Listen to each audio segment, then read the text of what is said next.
xafladan oo ahayd mid si heer sare loo soo agaasimay ayaa lagu maamuusay arday difaacatay buugga qalinjibinta sanadkan 2024 jaamacadda Daaha farceeda Kismaayo. Munaasabadda waxaa ka soo qayb galay agaasimaha waaxda tacliinta sare ee wasaaradda waxbarashada Jubbaland, maamulka jaamacadda, arday iyo marti sharaf kale. Xafladda ayaa gabagabo u ahayd difaacashada buugga qalinjibinta oo socotay muddo toddobaad ah. Waxaa ugu horeyn ka hadlay Shariif Cabdifataax Mustafa oo ku hadlay afka jaamacadda ayaa faahfaahin ka bixiyay guud ahaan waxbarashada jaamacadda iyo ardayda maanta difaacatay buugga.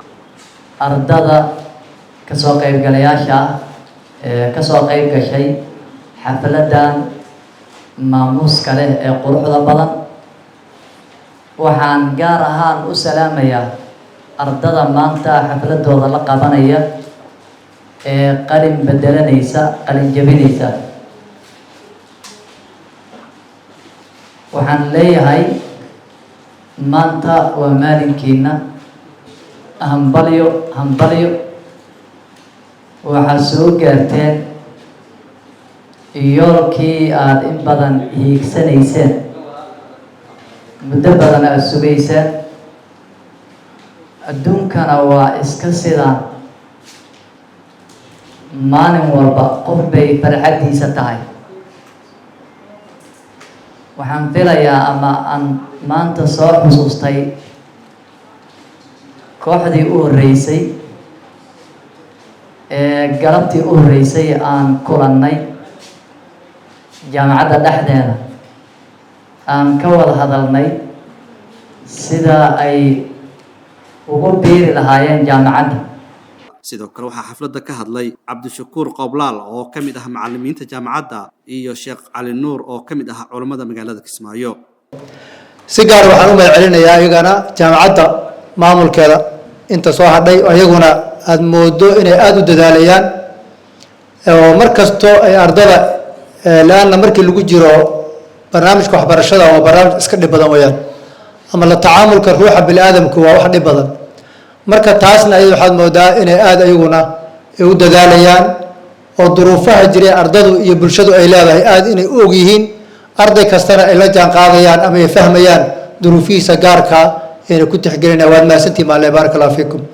waxaa kaloo ayaguna aan rabaa inaan mahad u celiyo macallimiinta jaamacadda oo ayaguna dadaalaya, khayr allah siiyo, waqtiga adag ee lagu jiro, maxaa la jiray xilliga adag ee lagu jiro, arrimahan ayaguna aad iyo aad u mataqaanaa dhabar adeeg badan u sameynaya. ayaguna allaha mataqaanaayay shaqada hayaan allaha ku dhowro. kulley waxa loo haya shaqadana waa bulshadeena weeyaan. ruuxa bini'aadamkana wuxuu wax taro waxa ugu muhiimsan ruux bini'aadam wax la geliyo. Soomaali waxay tiraahdaa dad iyo dhul midna hagar ma leh, dad iyo dhul midna hagar ma leh. ruux bini'aadam waxaad gashato wuu kuu soo celini. adnaa shay adcafu limaa waxaa weeye waa inuu ku dhaho ninkaasaa macallinkii ahaan jiray. yaa dhulla wixii la gashado hebel baa iska leh, cumar iyo cabdi baa iska leh ma dhehee wuu soo baxa nin kastaba siduu asaga u gashaday iyo dadaalkuu muujiyin baa ugu soo bixi. waxaan idin leenahay marka soo dhowaada, soo kora. haddaad qalin jabiseen 4 sano aad soo dadaalayseen, allah idin barakeeyo waxbarashadiinnii midda idin hadhay oo diiniga leh oo maadiga leh sii wata.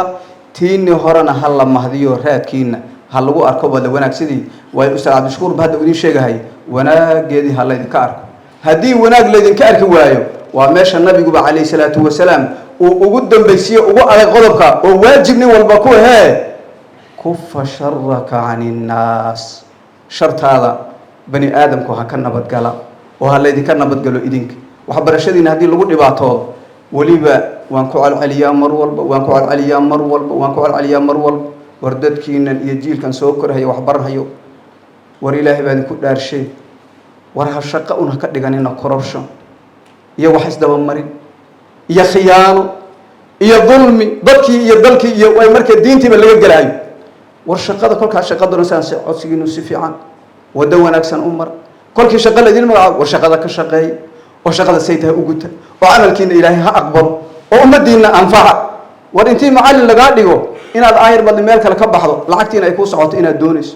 agaasimaha waaxda tacliinta sare ee wasaaradda waxbarashada Jubbaland Dayib Maxamed Dayib ayaa gabagabadii munaasabadda hadal kooban ka jeediyay, waxaana inta badan diiradda saaray ahamiyadda waxbarashada bulshada u leedahay. waxaan u maleynayaa hadaladii ugu muhiimsanaa oo dardaaran ah, wacyi, waano intaba ahaa sheekha iyo macallimiintii iga hor hadashay ayaa halkan ka dhaheen muhiimadda halkan aan u joognana waxaa weeye arday muddo wax soo baranaysay ayaa maanta buugtiina difaacatay sagootina loo sameynayaa kolley hadalka ugu muhiimsan lagu dahafuray aan maqlayo waxay ahayd waa arday sagootin loo sameynayo I don't know meesha sagootinka laidin sagootinayo ma garanayo waxaan dareemayaa inaydaan meel fog aadi doonin oo aad joogi doontaan haddii aan dhahno waa idin sagootinaynaa macnaheedu waxaa waaye meel kale aad u hajiraysaan laakiin waxaan qiyaasayaa inaydan meel fog aadaynin laakiin waxa ugu muhiimsan waxaa weeyaan